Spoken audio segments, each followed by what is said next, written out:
हे हमारे उद्धारकर्ता प्रभु यीशु मसीह, अब यह रात आ चुकी है। दिन की भागदौड़ थम गई है, शरीर थक चुका है, मन बोझिल हो गया है और आत्मा शांति खोज रही है। इस पवित्र रात में हम सब कुछ छोड़कर आपके चरणों में आ जाते हैं प्रभु यीशु। यह दिन जैसा भी रहा हो, अच्छा या कठिन, सफल या संघर्ष भरा, हंसी से भरा या आंसुओं से, अब हम सब आपके हाथों में सौंपते हैं, क्योंकि रात आपकी है और हमारी नींद भी आपकी है।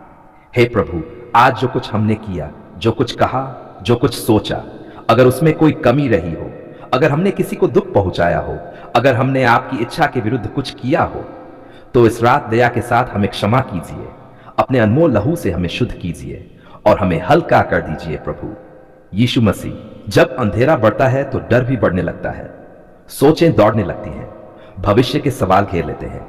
पर आज की रात हम डर को नहीं, आपको चुनते हैं, क्योंकि आप अंधकार में भी हमारा उजाला है। हे शांति के प्रभु, अब इस कमरे में, इस बिस्तर के पास अपनी शांति भर दीजिए।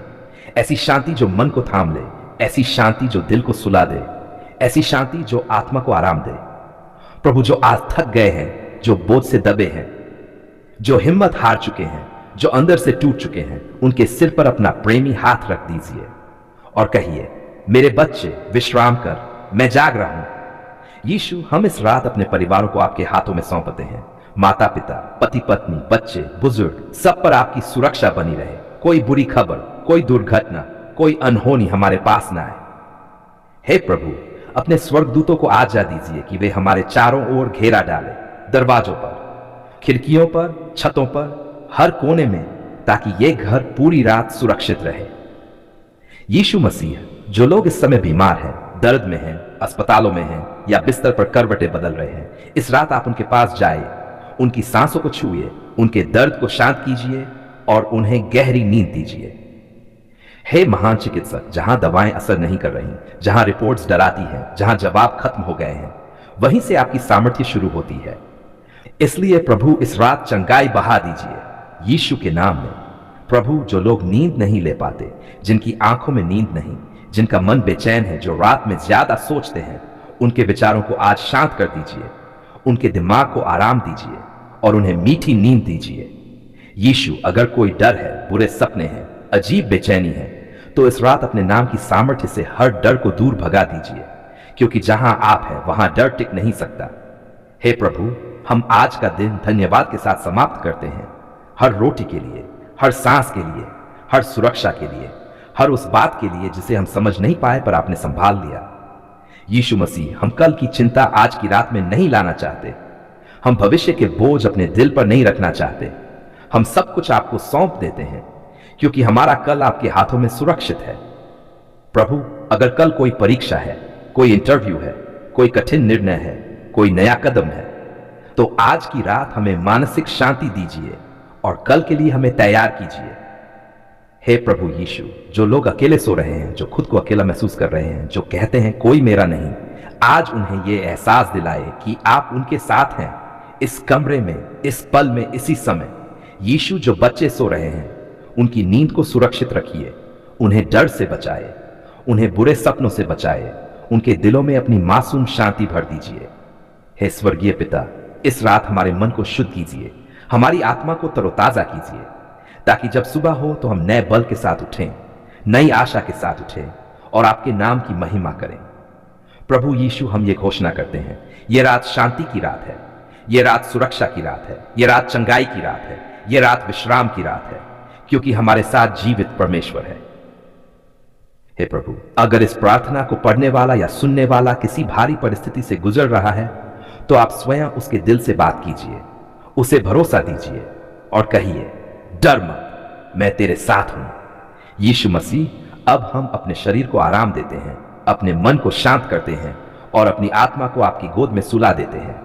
इस रात को अपने लहू से ढक दीजिए प्रभु और हमें अपनी शांति में सुला दीजिए। जीवन और मृत्यु का पेड़ एक गहरा आत्मिक और बाइबल आधारित विषय है, जिसे समझना केवल शब्दों से नहीं बल्कि मन, आत्मा और विश्वास से जुड़ा हुआ है। यह विषय मानव जीवन के आरंभ, परमेश्वर की योजना, मनुष्य की स्वतंत्र इच्छा और उसके परिणामों को प्रकट करता है। जब हम जीवन का पेड़ और मृत्यु का पेड़ कहते हैं, तो हम केवल किसी साधारण पेड़ की बात नहीं कर रहे, बल्कि यह पूरे मानव इतिहास, आत्मिक सच्चाई और नैतिक निर्णयों का प्रतीक है। बाइबल के अनुसार जब परमेश्वर ने इस संसार की सृष्टि की, तब उसने पहले मनुष्य आदम और हव्वा को बनाया और उन्हें अदन की वाटिका में रखा। यह वाटिका केवल एक सुंदर बगीचा नहीं थी, बल्कि यह परमेश्वर और मनुष्य के बीच संगति का स्थान थी।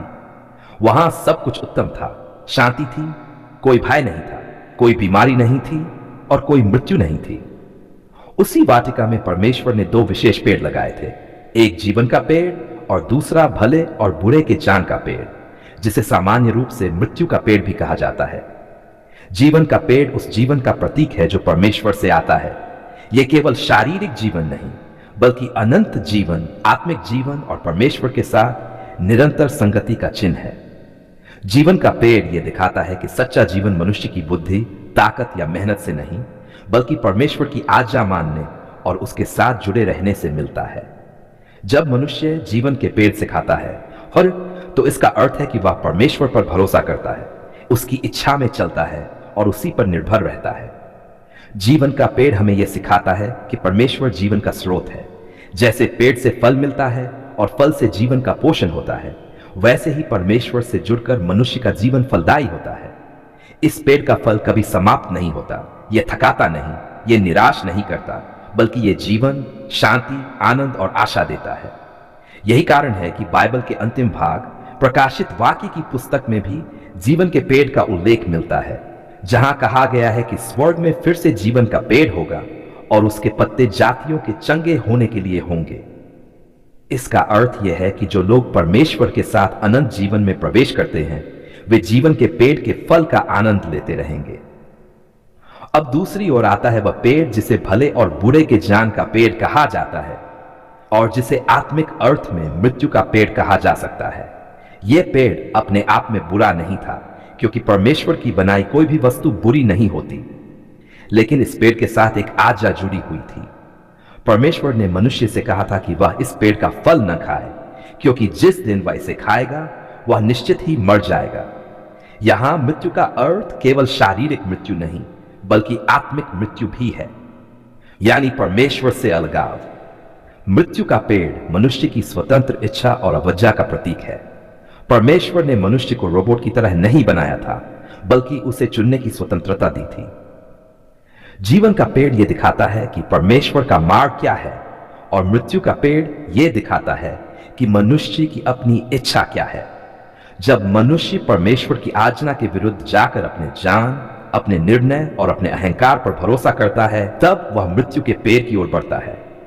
जब आदम और हव्वा ने मृत्यु के पेड़ का फल खाया, तब उस क्षण में वे तुरंत जमीन पर गिरकर नहीं मरे, लेकिन उनके अंदर कुछ टूट गया। परमेश्वर के साथ उनकी संगति टूट गई, उनका मन डर से भर गया, वे छिपने लगे और दोष देने लगे। यही आत्मिक मृत्यु का पहला चिन्ह था। इसके बाद धीरे धीरे शारीरिक मृत्यु भी संसार में आई। इस प्रकार मृत्यु का पेड़ अविद्या, पाप, घमंड और आत्म केंद्रित जीवन का प्रतीक बन गया। जीवन और मृत्यु के पेड़ केवल अदन की वाटिका की कहानी नहीं है, बल्कि यह हर इंसान के जीवन की सच्चाई है। हर दिन, हर निर्णय में, हर विचार में मनुष्य इन दोनों पेड़ों के बीच चुनाव करता है। जब हम सत्य, प्रेम, क्षमा, आज्ञाकारिता और विश्वास का मार्ग चुनते हैं, तब हम जीवन के पेड़ की ओर बढ़ते हैं।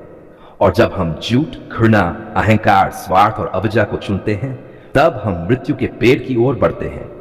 जीवन का पेड़ हमें यह सिखाता है कि परमेश्वर की आज्ञा मानना कोई बोझ नहीं, बल्कि जीवन की सुरक्षा है। जैसे माता पिता बच्चे को आग से दूर रहने को कहते हैं, वैसे ही परमेश्वर ने मनुष्य को मृत्यु के पेड़ से दूर रहने को कहा था। यह मनुष्य की भलाई के लिए था, न कि उसे सीमित करने के लिए। लेकिन शैतान ने मनुष्य के मन में संदेह डाला और कहा कि परमेश्वर तुम्हें रोक रहा है ताकि तुम उसके समान न बन जाओ। यही झूठ आज भी मनुष्य के मन में काम करता है। जीवन का पेड़ यीशु मसीह की ओर भी संकेत करता है। बाइबल के अनुसार यीशु ने कहा कि वही जीवन है, वही मार्ग है और वही सत्य है। क्रूस को भी कई बार जीवन के पेड़ के रूप में देखा गया है, क्योंकि उसी क्रूस के द्वारा मृत्यु पर विजय मिली। जहां पहले आदम की अवज्ञा से मृत्यु आई, वहीं दूसरे आदम यानी यीशु की आज्ञाकारिता से जीवन आया। इस प्रकार जीवन का पेड़ अंततः यीशु मसीह में पूरा होता है। मृत्यु का पेड़ यह चेतावनी देता है कि परमेश्वर से अलग होकर कोई भी जीवन सच्चा जीवन नहीं हो सकता। बाहरी रूप से सफलता, धन, जान या शक्ति हो सकती है, लेकिन अंदर खालीपन, डर और अंत में विनाश होता है। यह पेड़ हमें यह भी दिखाता है कि हर गलत चुनाव का परिणाम होता है। परमेश्वर क्षमा करता है, लेकिन चुनावों के प्रभाव फिर भी जीवन में दिखाई देते हैं। आज के समय में जीवन का पेड़ वह सब कुछ है जो हमें परमेश्वर के करीब लाता है। प्रार्थना, वचन, सेवा, नम्रता और विश्वास। और मृत्यु का पेड़ वह सब कुछ है जो हमें परमेश्वर से दूर करता है। अहंकार, पाप, लालच, कटुता और अविश्वास। ये दो पेड़ आज भी हमारे सामने हैं। फर्क केवल इतना है कि अब वे अदन की वाटिका में नहीं, बल्कि हमारे दिल और हमारे निर्णयों में खड़े हैं। अंत में यह कहा जा सकता है कि जीवन और मृत्यु का पेड़ कोई कहानी मात्र नहीं, बल्कि यह मानव जीवन का गहरा सत्य है। परमेश्वर आज भी मनुष्य से यही कहता है कि जीवन को चुनो ताकि तुम और तुम्हारी पीढ़ियां जीवित रहें। जीवन का पेड़ चुनना मतलब परमेश्वर पर भरोसा करना, और मृत्यु का पेड़ चुनना मतलब स्वयं पर निर्भर होना। यह चुनाव हर व्यक्ति को स्वयं करना होता है। इस प्रकार जीवन का पेड़ अनंत आशा, शांति और परमेश्वर की संगति का प्रतीक है, जबकि मृत्यु का पेड़ चेतावनी है कि परमेश्वर से अलग होकर लिया गया हर मार्ग अंत में मृत्यु की ओर ले जाता है। यही कारण है कि बुद्धिमान वही है जो जीवन के पेड़ को चुनता है और अपने जीवन को परमेश्वर के हाथों में सौंप देता है। हे हमारे जीवित और सच्चे परमेश्वर, हे हमारे उद्धारकर्ता प्रभु यीशु मसीह, आज हम फिर से आपके चरणों में आते हैं, हाथ फैलाकर नहीं, आंखों में आंसू लेकर नहीं, बल्कि कृतज्ञ हृदय लेकर, क्योंकि प्रभु आपने हमारी पुकार सुन ली है।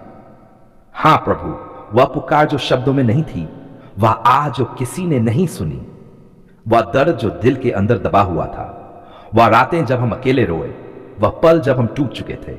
आज हम ये गवाही देते हैं, आपने सब कुछ सुना, आपने सब कुछ देखा और आपने सही समय पर काम किया। धन्यवाद प्रभु। जब हमारे होंठ चुप थे लेकिन दिल चिल्ला रहा था, जब हमारे पास कहने को कुछ नहीं था लेकिन सहने को बहुत कुछ था, तब भी आप हमारी खामोशी सुन रहे थे। इसलिए आज पूरे विश्वास से कहते हैं, धन्यवाद प्रभु, आपने हमारी पुकार सुन ली है। हे प्रभु यीशु, हम उन दिनों को नहीं भूल सकते जब हम आशा खो चुके थे, जब लगता था अब कोई रास्ता नहीं बचेगा, अब कोई दरवाजा नहीं खुलेगा, अब कोई चमत्कार नहीं होगा। लेकिन आज हम शर्म के साथ नहीं, बल्कि आदर और धन्यवाद के साथ कहते हैं, आपने हमें निराश नहीं किया। धन्यवाद प्रभु उस हाथ के लिए जिसने हमें गिरने से बचाया। धन्यवाद प्रभु उस आवाज के लिए जिसने हमें टूटने से पहले रोक लिया। धन्यवाद प्रभु उस शक्ति के लिए जिसने हमें उस समय संभाला जब हमारे अंदर कोई शक्ति नहीं बची थी। प्रभु यीशु, जब बीमारी ने डराया, जब रिपोर्ट्स ने रुलाया, जब डॉक्टरों ने कहा अब हमें इंतजार करना होगा, तब हमने आपको पुकारा और आज हम गवाही देते हैं, आपने हमारी पुकार सुन ली है। धन्यवाद प्रभु उस चंगाई के लिए जो हमारी आंखों के सामने हुई और उस चंगाई के लिए भी जो अभी धीरे धीरे हो रही है, क्योंकि हम जानते हैं आपका हर काम पूर्ण होता है, आप अधूरा कुछ नहीं छोड़ते। हे प्रभु, जब आर्थिक तंगी ने घेर लिया, जब जरूरतें बढ़ती चली गई, जब जेब खाली थी और दिल चिंता से भरा था, तब हमने आपको पुकारा और आपने ऐसे रास्ते खोले जिनके बारे में हमने सोचा भी नहीं था। इसलिए आज हम कहते हैं, धन्यवाद प्रभु। धन्यवाद उस मदद के लिए जो अनजान लोगों से आई। धन्यवाद उस प्रबंध के लिए जो आखिरी समय पर हुआ। धन्यवाद उस रोटी के लिए जो सही समय पर मिली, क्योंकि आप ही हमारे यहोवा यिरे हैं। प्रभु यीशु, जब रिश्तों में टूट ना गई थी, जब घर में शांति नहीं थी, जब शब्द जहर बन गए थे और खामोशी बोझ बन गई थी, तब हमने आपको पुकारा और आपने प्रेम से हमारे टूटे रिश्तों को जोड़ा। इसलिए धन्यवाद प्रभु। धन्यवाद प्रभु हर उस आंसू के लिए जो आपने व्यर्थ नहीं जाने दिया, हर उस प्रार्थना के लिए जिसका उत्तर देर से आया लेकिन सही आया, हर उस इंतजार के लिए जिसमें आपने हमें मजबूत बनाया। हे प्रभु यीशु, हम ये स्वीकार करते हैं कि कई बार हमने अधीरता दिखाई, कई बार हमने शिकायत की, कई बार हमने कहा प्रभु आप देर क्यों कर रहे हैं, लेकिन आज हम समझते हैं कि आपकी देरी भी हमारी तैयारी थी। धन्यवाद प्रभु आपकी दया के लिए जो हर सुबह नई होती है, आपकी कृपा के लिए जो हमारे योग्य न होते हुए भी हम पर बरसती रही, आपके प्रेम के लिए जो कभी कम नहीं हुआ। प्रभु हम आपको धन्यवाद देते हैं हमारी सांसों के लिए, हमारे जीवन के लिए, हमारे परिवार के लिए, हमारे बच्चों के लिए, उस सुरक्षा के लिए जिसे हम देख नहीं पाए लेकिन हर दिन महसूस किया। धन्यवाद प्रभु उन दुर्घटनाओं के लिए भी जो हुई नहीं, उन बीमारियों के लिए भी जो पास आकर लौट गई, उन बुराइयों के लिए भी जो हमें छू नहीं सकी, क्योंकि आपकी सुरक्षा हमारे चारों ओर थी। हे प्रभु यीशु, आज हम भविष्य को लेकर डरना नहीं चाहते, क्योंकि जिसने हमारा कल संभाला वही आज और आने वाला कल भी संभालेगा। इसलिए आज ही हम आपको धन्यवाद देते हैं उन आशीषों के लिए भी जो अभी रास्ते में है। धन्यवाद प्रभु उस विश्वास के लिए जो हमें टूटने नहीं देता, उस आशा के लिए जो अंधेरे में भी जलती रहती है, उस शक्ति के लिए जो हमें फिर से खड़ा करती है। प्रभु यीशु, आज हम खुले दिल से घोषणा करते हैं, हम कमजोर थे लेकिन आपने हमें बल दिया, हम डर गए थे लेकिन आपने हमें साहस दिया, हम हार मान चुके थे लेकिन आपने हमें जीत दी। धन्यवाद प्रभु, आपने हमारी सुनी, आपने हमारी समझी, आपने हमारी स्थिति को बदला और हमारे जीवन में अपनी महिमा प्रकट की। हे प्रभु, आज हम ये धन्यवाद प्रार्थना केवल शब्दों से नहीं बल्कि अपने जीवन से करना चाहते हैं। हम चाहते हैं कि हमारा हर दिन आपकी महिमा का कारण बने। जो कोई इस प्रार्थना को पढ़ रहा है, सुन रहा है या दिल से बोल रहा है, उसके जीवन में भी धन्यवाद की गवाही और अधिक बढ़ती जाए।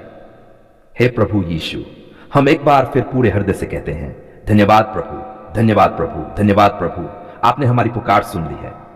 यीशु के पवित्र, सामर्थी और जीवन देने वाले नाम में हम ये धन्यवाद प्रार्थना करते हैं। आमीन।